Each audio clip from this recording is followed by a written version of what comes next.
It's a paper trail for the week ending in April 25th, 2026, and we'll cover what happened last week in the information security space.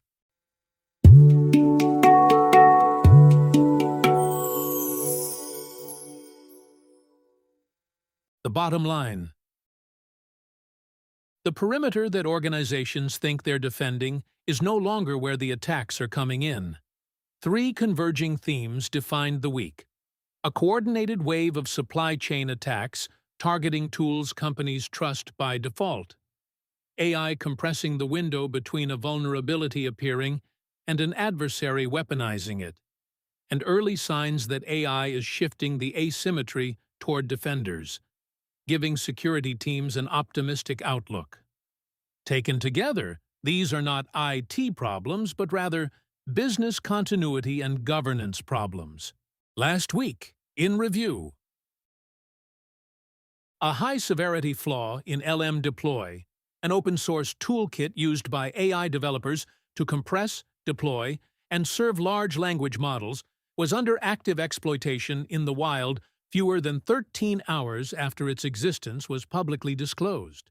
Mozilla published a blog post announcing the release of Firefox 150 that included patches for 271 security vulnerabilities. Every one of them identified by an early version of Anthropic's Claude Mythos AI model during internal testing. While the Firefox team remediated the findings, the Firefox CTO came to an optimistic conclusion that defenders finally have a chance to win decisively. Cisco Talos published its Q1 2026 incident response trends report that noted that 18% of the engagements in the quarter involved organizations with insufficient logging capabilities, affecting the investigation capability. Pulse. Vercel, the cloud platform behind the Next.js framework used by tens of thousands of startups and engineering teams, disclosed a breach on April 20th after adversaries accessed its internal Google Workspace environment. The entry point was a third-party AI productivity tool called Context.ai, which a Vercel employee had signed up for using their corporate account and granted Allow All OAuth permissions. Context.ai had separately suffered a breach of its own AWS environment, and the compromised OAuth tokens from that incident gave adversaries a bridge straight into Vercel's Google Workspace. Adversaries claim to have stolen source code, API keys, environment variable credentials, and internal deployment data. Vercel confirmed the incident and, after working with Microsoft, GitHub, NPM, and Socket, stated that its NPM packages were not compromised. ForcePoint X Labs found 10 distinct indirect prompt injection (IPI) payloads active in the wild. Malicious instructions hidden inside publicly accessible web content that silently execute when an AI agent reads or processes that page. Unlike traditional attacks that require a human to interact with malicious content, IPI payloads are invisible to the human user.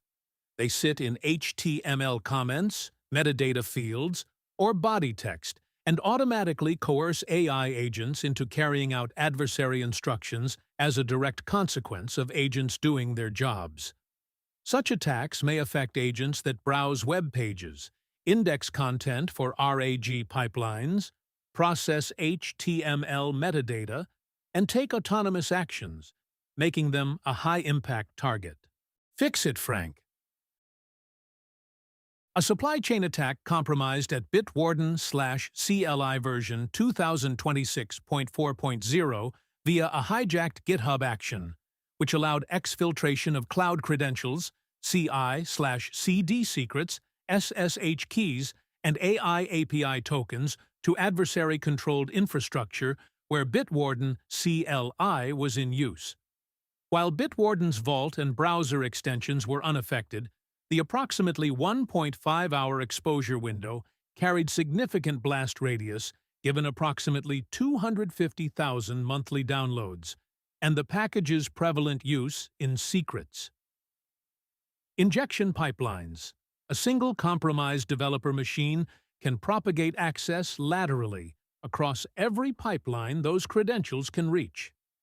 Any environment in which the Bitwarden NPM package was updated to the affected version should treat credentials on impacted machines as compromised. All exposed credentials should be rotated, GitHub workflows audited for unauthorized changes, and affected systems upgraded to @bitwarden/CLI at 2026.4.1 or later with the version explicitly pinned. 3 coordinated supply chain attacks across NPM, PyPI, and Docker Hub coincided with the Bitwarden incident, with AI API keys, MCP configuration files, and LLM provider tokens explicitly targeted alongside conventional cloud credentials.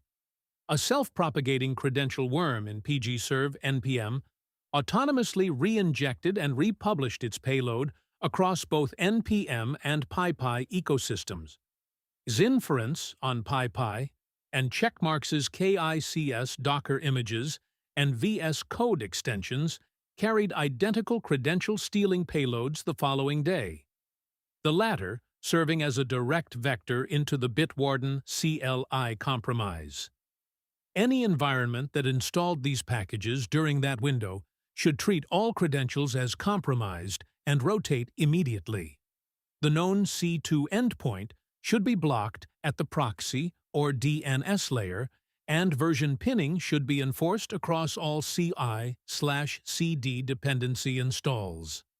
Oracle's Q2 2026 Critical Patch Update delivers 481 patches across 241 CVES and 28 product families, with the most acute exposure being CVE-2025-15467, an unauthenticated remote code execution flaw in MySQL Enterprise Backup, affecting versions 8.0.0 to 8.0.45, 8.4.0 to 8.4.8, and 9.0.0 to 9.6.0.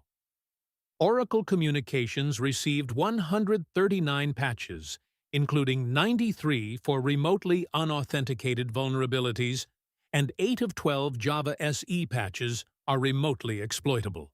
The fine print. CISA had announced a series of virtual town halls organized by sector to gather additional input before finalizing CIRCIA, the law that will require an estimated 316,000 entities across 16 critical infrastructure sectors to report significant cyber incidents to CISA within 72 hours and ransomware payments within 24 hours. Those town halls, originally scheduled March 9th through April 2nd, were postponed. Paper Trail is a weekly briefing, not professional advice. Consult qualified professionals before acting on anything we report. Thanks for tuning in to this edition of Paper Trail. You can read it, hear it, or bookmark it. Find every format at hackwithheart.com.